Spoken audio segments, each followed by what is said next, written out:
Hello everyone, welcome back to my channel. എല്ലാവർക്കും Habees teaching വേൾഡിൻ്റെ പുതിയൊരു വീഡിയോയിലേക്ക് സ്വാഗതം. അപ്പം ഇന്ന് നമ്മൾ ചെയ്യാൻ വേണ്ടിയിട്ട് പോകുന്നത് വളരെ വളരെ വളരെ വളരെ സിമ്പിളായിട്ടുള്ള ഒരു ആക്ടിവിറ്റിയാണ്. അതിനു മുമ്പേ എല്ലാവർക്കും ഒരു ബിഗ് താങ്ക് യു. നമ്മുടെ ചാനൽ 1K അടിച്ചിരിക്കുന്നു കഴിച്ചേ.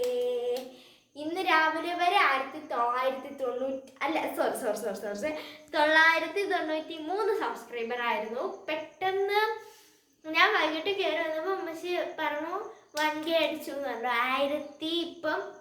1007 എന്തോ സബ്സ്ക്രൈബേഴ്സ് ആണ്.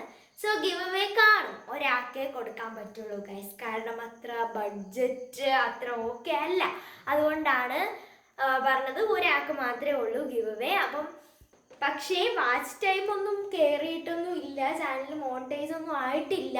പക്ഷെ ഞാൻ വാക്ക് പറഞ്ഞായിരുന്നു ഒരിക്കലാകുമ്പോൾ ഞാൻ ഗിവ് അവേ വെക്കുമെന്ന്. അതിൻ്റെ ഭാഗമായിട്ട് ഒരു വാക്കിൻ്റെ പുറത്ത് ഒരു ചെറിയ ഗിവ് അവേ, കുട്ടി ഗിവ് അവേ. അപ്പം പാർട്ടിസിപ്പേറ്റ് ചെയ്യാനുള്ള കാര്യങ്ങളെല്ലാം ഞാൻ ലാസ്റ്റ് പറഞ്ഞുതരാം കേട്ടോ. ഓക്കെ, അപ്പം നമ്മൾ എന്താണ് ഡേറ്റ് ഒന്നും തീരുമാനിച്ചിട്ടില്ല, ഞാൻ ആ റൂൾസ് മാത്രം പറഞ്ഞുതരാം. ഓക്കെ, അത് ലാസ്റ്റ് പറഞ്ഞുതരാം. ഡേറ്റ് നമുക്കൊരു ഷോർട്സ് വീഡിയോ പോലെ ഞാൻ ഇട്ടുതരാം. ഓക്കെ, അപ്പം ഇവിടെ നമ്മൾ പോസ്റ്റർ മേക്കിംഗ് ആണ്. അത് ഇന്ന ക്ലാസ് ഒന്നുമില്ല. ഞാൻ 3 ക്ലാസ് ഇടുന്ന, ഞാനിപ്പോൾ പഠിപ്പിക്കുന്ന ഏതൊക്കെ ക്ലാസ്സാണ്? 7, 5, 6. ആ 3 ക്ലാസ്സിൽ നിന്നും ഉള്ള ക്വസ്റ്റ്യൻസ് ഞാൻ എടുത്തിട്ടുണ്ട്. അതായത് 5ാം ക്ലാസ്സിൽ നിന്ന് എടുത്തിട്ടുണ്ട്, 6ാം ക്ലാസ്സിൽ നിന്ന് എടുത്തിട്ടുണ്ട്, 7ാം ക്ലാസ്സിൽ നിന്ന് എടുത്തിട്ടുണ്ട്. ഇതിൽ 7ാം ക്ലാസ്സിലത് മാത്രമേ നമ്മൾ എന്ത് ചെയ്തിട്ടുള്ളൂ, ടെക്സ്റ്റിലുള്ള ഒരു ആക്ടിവിറ്റി ആയിട്ട് എടുത്തിട്ടുള്ളൂ. ബാക്കി എല്ലാത്തിൽ നിന്നും ഞാനായിട്ട് ഉണ്ടാക്കിയ ക്വസ്റ്റ്യൻ ആണ്. എൻ്റെ ഐഡിയ ആണ് ഗൈസ് ഈ പോസ്റ്റർ മേക്കിംഗ് എന്ന് പറയുന്ന ഒരു വീഡിയോ ചെയ്യാം. അത് എല്ലാ ക്വസ്റ്റ്യൻസിലും കാണുന്നതാണ്. ഞാൻ 7ാം ക്ലാസ്സിൽ പഠിച്ചിരുന്നപ്പോൾ ഓണം എക്സാമിനും ഉണ്ടായിരുന്ന ഒരു ക്വസ്റ്റ്യൻ ആണ് ഞാനിപ്പോൾ ഈ പോസ്റ്റർ മേക്കിങ്ങിന് എടുത്തിട്ടുള്ളത്. ഓക്കെ, അപ്പോൾ നമുക്ക് നേരെ വീട്ടിലോട്ട് പോകാം. വലുതിൽ നിന്നും ചെറുതിലേക്ക് തന്നെ തുടങ്ങാം. അതായത് ആദ്യമേ നമുക്ക് 7ാം ക്ലാസ് തുടങ്ങാം. 7ാം ക്ലാസ്സിൽ നമ്മൾ റോബോട്ട് വിത്ത് വൈറസ് എന്ന് പറയുന്ന പാഠല്ലേ പഠിച്ചത്. റോബോട്ട് വിത്ത് വൈറസിലെ മിസ്യൂസ് ഓൺ ഇലക്ട്രോണിക് ഗാഡ്ജറ്റുകളുടെ അമിതമായ ഉപയോഗത്തിന് എതിരെയുള്ള ഒരു പോസ്റ്ററാണ് നമുക്ക് തയ്യാറാക്കേണ്ടത്. പോസ്റ്റേഴ്സ് മാത്രമല്ല, പ്ലക്കാർഡ്സും ഇതിൻ്റെ അകത്തുണ്ട്. അപ്പോൾ ഇതാ നോക്കിക്കോ.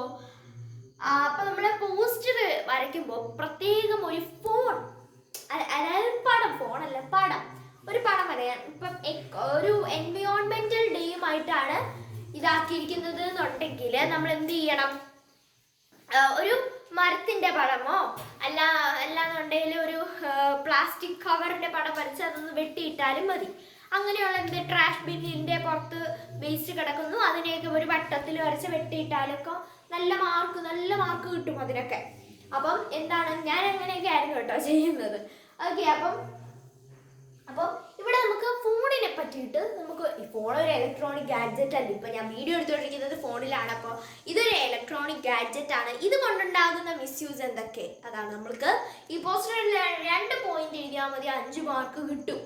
അതായത് ആ പടം വേണം, ഒരു നല്ല അട്രാക്റ്റീവ് ആയിട്ടുള്ള കളേഴ്സ് ഉണ്ടാവണം, അതുപോലെ തന്നെ നല്ല അട്രാക്റ്റീവ് ആയിട്ട് വേണം നമ്മൾ എഴുതാൻ. അതായത് കാലിഗ്രാഫിക് രീതിയിലൊക്കെ പേന വെച്ച് എഴുതുന്ന ഒരുപാട് കുട്ടികളുണ്ട്. അപ്പം അങ്ങനെ എഴുതാൻ അറിയില്ല എന്നുണ്ടെങ്കിൽ ലാസ്റ്റ് മാത്രമേ നിങ്ങൾ അത് ഡെക്കറേറ്റ് ചെയ്യാതിരിക്കാവുള്ളൂ കേട്ടോ. അപ്പം ലാസ്റ്റ് ആക്ടിവിറ്റി ആണെങ്കിൽ കുഴപ്പമില്ല. ഓക്കെ, ലാസ്റ്റ് ഡെക്കറേറ്റ് ചെയ്യാതിരിക്കാവുള്ളൂ. ഡെക്കറേറ്റ് ചെയ്യാതിരുന്ന ആരും നിങ്ങളുടെ ടൈം വേസ്റ്റ് ചെയ്യരുത്, ടൈം മാനേജ് ചെയ്ത് എഴുതാൻ ശ്രമിക്കാം. അപ്പൊ ഇതാ ഇവിടെ നോക്കിക്കോ, ഈ ഫോണിനെ ഞാൻ ഫോൺ വരച്ചിട്ടുണ്ട്, അതിനെ വെട്ടിയിട്ടുണ്ട് അല്ലേ. അതായത് ഫോണിന്റെ യൂസ് കുറയ്ക്കുക എന്നുള്ളതാണ് ആ ഒരു മീനിങ്. അപ്പൊ limit the screen time, screen time limit ചെയ്യുക, അതായത് സ്ക്രീൻ ടൈം കുറയ്ക്കുക. ലിവ് വിത്ത് നേച്ചർ, എന്നിട്ട് പ്രകൃതിയുടെ കൂടെ ജീവിക്കുക. ഓക്കെ, ഇതൊക്കെ എൻ്റെ സ്വന്തം ലൈനുകളാണ്. അപ്പം എന്താണ്, അതാണ് നമ്മുടെ ഫസ്റ്റിലത്തെ പോസ്റ്റർ എന്ന് പറയുന്നത്. അതാ ഒന്ന് സൂക്ഷ്മമായി നോക്കിക്കോളൂ. അടുത്തത് അതുപോലെ തന്നെ നമുക്ക് എന്താണ് വേറൊരു പോസ്റ്ററും കൂടെ ഉണ്ട്.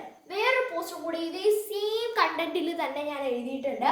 Go to bed with your dreams, not with your phones. അതായത് നമ്മൾ പലവരും ചെയ്യാറുണ്ട് അല്ലേ. നമ്മൾ ഉറങ്ങാൻ കിടക്കുമ്പോൾ നമ്മളൊരു ഫോൺ എടുത്തുകൊണ്ട് ഇങ്ങനെ വെച്ചുകൊണ്ട് കിടക്കാറുണ്ട്. ഞാനും മിക്കപ്പോഴും അങ്ങനെയൊക്കെ തന്നെയാണ്. പക്ഷേ അങ്ങനെ കിടന്നുറങ്ങാൻ നേരത്തെ എനിക്ക് അങ്ങനെ ഫോൺ തരില്ല. കിടന്നുറങ്ങുന്നതിന് ഇഷയ്ക്ക് മുമ്പേയൊക്കെ എനിക്ക് തരുള്ളൂ ഫോണൊക്കെ. അപ്പം അത് കഴിഞ്ഞിട്ട് ഞാൻ കുറേ നേരം ഇരുന്ന് പഠിക്കും കേട്ടോ. പഠിക്കും മീൻസ് എനിക്ക് പരീക്ഷയാണ് ട്യൂഷനിലൊക്കെ, അപ്പം അതിന് പഠിക്കണം. നാളെ എനിക്ക് 2 ചാപ്റ്റർ സ്കൂളിൽ എക്സാമാണ്. എന്നിട്ടും ഞാൻ നിങ്ങൾക്ക് വേണ്ടി വന്നിരിക്കുന്നു. അപ്പോൾ കണ്ട് സഹായിച്ച് വായിച്ച ടൈമൊക്കെ കൂട്ടിത്തരാം. ഓക്കെ, അപ്പൊ നമ്മൾ ഫോൺ വെച്ചുകൊണ്ട് കിടക്കാതെ നമ്മൾ നമ്മുടെ സ്വപ്നങ്ങൾ സഫലീകരിക്കാൻ വേണ്ടി എഴുതുക. ഇതൊക്കെ എൻ്റെ അമ്മച്ചിയുടെ ലൈൻസ് ആണ് ഗൈസ്. ഓക്കെ, അപ്പം നെക്സ്റ്റ് എന്ന് പറയുന്നത് 6ാം ക്ലാസ്സിൻ്റെ 7 കഴിഞ്ഞാൽ 6. ഓക്കെ, അതായത് 7ന് മുമ്പേ 6. അടുത്തത് പ്ലക്കാർഡ് മേക്കിംഗ്. ഇതിൽ നമ്മൾ എടുത്തിട്ടുള്ള ഒരു എന്താണ് തീം എന്ന് പറയുന്നത് പ്ലക്കാർഡാണ്. അപ്പൊ അതിൻ്റെ തീം എന്താണ്? തീം മീൻസ് ആ ഒരു ചെയ്യാനുള്ള എന്താണ് ആ കാര്യം എന്നുള്ളത് എന്താണ്? ഫ്രണ്ട്ഷിപ്പിനെ പറ്റിയിട്ടാണ് നമുക്ക് പ്ലക്കാർഡ് തയ്യാറാക്കുന്നത്. അതായത് friendship day, poster on international, poster അല്ലെങ്കിൽ പ്ലക്കാർഡ് നിങ്ങൾക്ക് ഇഷ്ടപ്പെടുന്നത് ചെയ്യാം.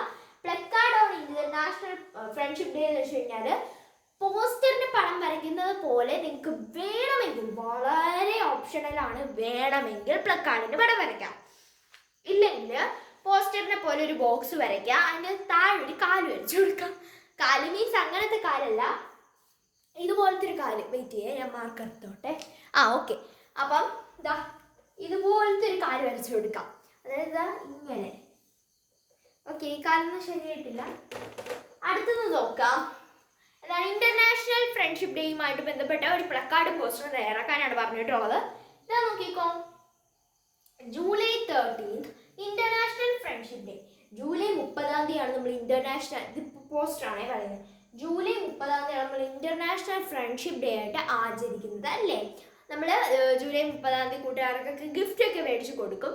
ഞാൻ അങ്ങനെയൊന്നും വാങ്ങി കൊടുക്കാറില്ല, ഇതുവരെയും കൊടുത്തില്ല, പക്ഷേ കഴിഞ്ഞ വർഷമൊക്കെ കൊടുത്തായിരുന്നു ഗൈസ്. ഓക്കെ, അപ്പൊ നിങ്ങളോട് ഇങ്ങനെ എന്തെങ്കിലും ഡേ അങ്ങനെ സംബന്ധമായിട്ടുള്ളത് ചോദിക്കുകയാണെങ്കിൽ ആ ഡേറ്റ് അത് ഫസ്റ്റില് തന്നെ വലുതാക്കി അങ്ങോട്ട് എഴുതാം. നല്ല അട്രാക്റ്റീവ് ആയിട്ടുള്ള കളേഴ്സ് ഒക്കെ വെച്ചിട്ട് എഴുതാം. നെക്സ്റ്റ് എന്ത് ചെയ്യാം, ആ ഒരു എന്താണോ ആ ഡേ അത് എഴുതുക. എന്തെഴുതണം? ഇപ്പൊ ഇന്റർനാഷണൽ ഫ്രണ്ട്ഷിപ്പ് ഡേ അല്ലേ, അപ്പൊ ഞാൻ എന്ത് ചെയ്തു, ഇന്റർനാഷണൽ ഫ്രണ്ട്ഷിപ്പ് ഡേ എന്നൊക്കെ എഴുതി അണ്ടർലൈൻ ഒക്കെ ചെയ്ത് അങ്ങോട്ട് സുന്ദര കുട്ടപ്പിയാക്കി. ഇനി നോക്കാം, ഇനി ഒരു ഫോട്ടോ എഴുതാം. Distance does not matter in friendship. ഫ്രണ്ട്ഷിപ്പില് ദൂരം ഒരു പ്രശ്നമേ അല്ല. ഇപ്പൊ നിങ്ങൾക്ക് എന്താണ്, ആങ്ടോയിനേറ്റ് എന്ന് പറയുന്ന ആ ഒരു ഫ്രാൻസിലെ കുട്ടിയെ കേരളത്തിലുള്ള കുഞ്ഞിച്ചിരുത എന്ന് പറയുന്ന ആ ഒരു കുട്ടി ഫ്രണ്ട്സ് അല്ലേ, അവർ ബെസ്റ്റ് ഫ്രണ്ട്സ് ആണല്ലേ.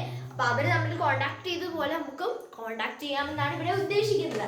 അടുത്ത പ്ലക്കാർഡ് നോക്കിക്കോ. A friend is in a friend in need is a friend in deed. അതായത് ആവശ്യത്തിന് നമ്മളെ കൂടെ എപ്പോഴും ഒരു കൂടെ നടക്കാൻ ഒരാളല്ല ഫ്രണ്ട്. നമുക്ക് എന്തെങ്കിലും പ്രശ്നം വരുമ്പോൾ നമ്മുടെ കൂടെ നിന്ന് നമ്മളെ സഹായിക്കുന്ന ആളാണ് ഫ്രണ്ട് എന്ന് പറയുന്നത് എന്നാണ് ഈ കോട്ടിന്റെ അർത്ഥം വരുന്നത്. നെക്സ്റ്റ് നോക്കാം, ഇനി 5ാം ക്ലാസ്സിന്റെ ആണ് എൻവയോൺമെന്റൽ ഡേയുമായിട്ട് ബന്ധപ്പെട്ട ഒരു പോസ്റ്റർ തയ്യാറാക്കുക. അതായത് ഇത് റബേക്കയുടെ പടത്തിൽ നിന്നാണ് ഞാൻ എടുത്തിട്ടുള്ള ക്വസ്റ്റ്യൻ, അതായത് ഞാൻ ഉണ്ടാക്കിയ ക്വസ്റ്റ്യൻ. അടുത്തത് ജൂൺ 5 വേൾഡ് എൻവയോൺമെന്റൽ ഡേ. എൻവയോൺമെന്റൽ ഡേ അല്ലേ, ഇപ്പൊ നമ്മള് ജൂൺ 5-ാം തീയതിയാണ് ലോക എൻവയോൺമെന്റ് ഡേ ആയിട്ട് ആചരിക്കുന്നത്. അപ്പൊ എന്താണ്, ജൂൺ 5 എൻവയോൺമെന്റൽ ഡേ എന്ന് വലുതാക്കി ഇങ്ങോട്ട് എഴുതാം. ഞാൻ പറഞ്ഞല്ലോ, ഈ പോസ്റ്റർ ആകുമ്പോൾ പടം വരച്ചാലേ മാർക്ക് കിട്ടുള്ളൂ. അതുകൊണ്ട് നിങ്ങൾ എന്ത് ചെയ്യണം, ഇങ്ങനത്തെ ഒരു പടമൊക്കെ വരയ്ക്കാം. വേണമെങ്കിൽ ഇല്ല എന്തൊരു പടം കാണുന്നത്. പിന്നെ 2 തൂവാല മുടിയാണ് കേട്ടോ. നിങ്ങൾ വരയ്ക്കുമ്പോൾ നല്ലപോലെയൊക്കെ വരയ്ക്കണേ, എന്നാൽ നല്ല മാർക്കൊക്കെ കിട്ടും. എന്നിട്ട് ഇങ്ങനെ ലവ് വരച്ചു കൊടുക്കുക. എന്നിട്ട് എന്ത് ചെയ്യാം, BFF എന്നൊക്കെ എഴുതി കൊടുത്ത് അങ്ങ് സെറ്റ് ചെയ്ത് അങ്ങ് വരയ്ക്കാം. നിങ്ങളൊക്കെ പടം വരക്കാരായിരിക്കൂലേ. നെക്സ്റ്റ് നോക്കാം, എന്താണ് സേവ് ട്രീ സേവ് അവർ എഴുത്ത്. അതായത് നമ്മളുടെ മരങ്ങളെ സംരക്ഷിച്ചാൽ മരങ്ങളെ സംരക്ഷിക്കുക, ഭൂമിയെയും സംരക്ഷിക്കുക. അതാണ് അടുത്തതെന്ന് പറയുന്നത്. If we cut 1 tree plant 10 trees. അതായത് പ്ലാന്റ് അല്ല, പ്ലാന്റ് ആണ്, അത് T മിസ്സായിപ്പോയി, സോറി. ഓക്കെ, അതായത് എന്താണ് ഇവിടെ പറയുന്നത്, നമ്മൾ ഒരു മരം മുറിച്ചാൽ പകരം 10 മരം നട്ടുപിടിപ്പിക്കണം. അതുകൊണ്ട് നമ്മൾ ആരും മരം മുറിക്കാൻ പാടില്ല. Okay, next save tree save nature. നമ്മൾ മരങ്ങളെ മരങ്ങളെ സംരക്ഷിക്കുക, അതുപോലെ പ്രകൃതിയെയും സംരക്ഷിക്കുക. Save tree save our life. അതായത് നമ്മൾ മരങ്ങളെ സംരക്ഷിച്ച് നമ്മുടെ ജീവൻ രക്ഷിക്കുക. അപ്പൊ നിങ്ങൾ ഇതിൽ എഴുതുമ്പോൾ ഏതെങ്കിലും ഒരെണ്ണം ഒക്കെ എഴുതിയാൽ മതി. ഓക്കെ, ഇനി നമുക്ക് ഗിവ്വേയുടെ റൂൾസ് നോക്കാം. അത് വേറെ പ്രത്യേകിച്ച് റൂൾസ് ഒന്നുമില്ല, ഈ വീഡിയോയുടെ അടിയിൽ വന്ന് കമന്റ് ഇടാണ്. ഓക്കെ, എൻ്റെ അടുത്തൊരു കുട്ടി ചോദിച്ചായിരുന്നു ഗിവ്വേ തരുമോ എന്ന് ചോദിച്ചായിരുന്നു. അപ്പോൾ ആ കുട്ടി ഈ വീഡിയോ കാണുന്നുണ്ടെങ്കിൽ എന്തായിരുന്നാലും വന്ന് കമന്റ് ഇടണം. ഓക്കെ, എന്നാൽ മാത്രമേ നമുക്ക് ഗിവ്വേ കിട്ടൂ. ഓക്കെ, അപ്പം ഗിവ്വേയുടെ റൂൾസ് ആണ് ഇപ്പോൾ പറയുന്നത്. എൻ്റെ സബ്സ്ക്രൈബർ ആയിരിക്കും. ഞാൻ ആദ്യമായിട്ടാണ് ഇങ്ങനെയൊക്കെ പറയാൻ, ഞാൻ ബാക്കി വീഡിയോസിൽ കണ്ടിട്ട് മാത്രമേ ഉള്ളൂ. എൻ്റെ ഒരു സബ്സ്ക്രൈബർ ആയിരിക്കണം. അതുപോലെ തന്നെ എൻ്റെ ഈ ഒരു വീഡിയോയുടെ താഴെ വേണം കമൻറ്റ് ഇടുക. ഈ ഒരു വീഡിയോ നിങ്ങൾ പ്രത്യേകിച്ച് കമൻറ്റ് ഇടുന്ന, ഇറ്റ് മീൻസ് കമൻറ്റ് എന്ന് പറയുമ്പോൾ നെഗറ്റീവ് കമൻറ്റ് ആയിക്കോട്ടെ, പോസിറ്റീവ് കമൻറ്റ് ആയിക്കോട്ടെ, എന്തും ആയിക്കോട്ടെ, കുഴപ്പമില്ല. എൻ്റെ ചാനലിനെ പറ്റിയും എൻ്റെ ഒരു പഠിപ്പിക്കുന്നതും എൻ്റെ സ്ലാങ്ങിനെയൊക്കെ പറ്റിയിട്ട് നിങ്ങൾക്ക് എന്താണ് പറയാനുള്ളത് അത് കമൻറ്റ് ഇട്ടുക. അതിൽ നിന്ന് എനിക്ക് ഏറ്റവും കൂടുതൽ ഇഷ്ടപ്പെടുന്ന ഒരു കമൻറ്റിന് നമ്മൾ സെലക്ട് ചെയ്ത് ഗിഫ്റ്റ് കൊടുക്കുന്നതായിരിക്കും. ഓക്കെ, ഒരാളായിരിക്കും നമ്മൾ ആദ്യത്തെ ഗിവ് ആണ്, ഒരാളെ ആയിരിക്കും സെലക്ട് ചെയ്യുന്നത്. ഇനി 2K ആകുമ്പോൾ 3K ആകുമ്പോൾ 2-3 പേരെയൊക്കെ ആക്കും. ഓക്കെ, അപ്പോൾ ഇന്നത്തെ വീഡിയോ ഇത്രയുള്ളൂ. ഇഷ്ടപ്പെട്ടിരിക്കുന്നത് സബ്സ്ക്രൈബ് ചെയ്യുക, ലൈക്ക്, ഷെയർ, സപ്പോർട്ട് ചെയ്യാൻ പറ്റുള്ളൂ. ബൈ.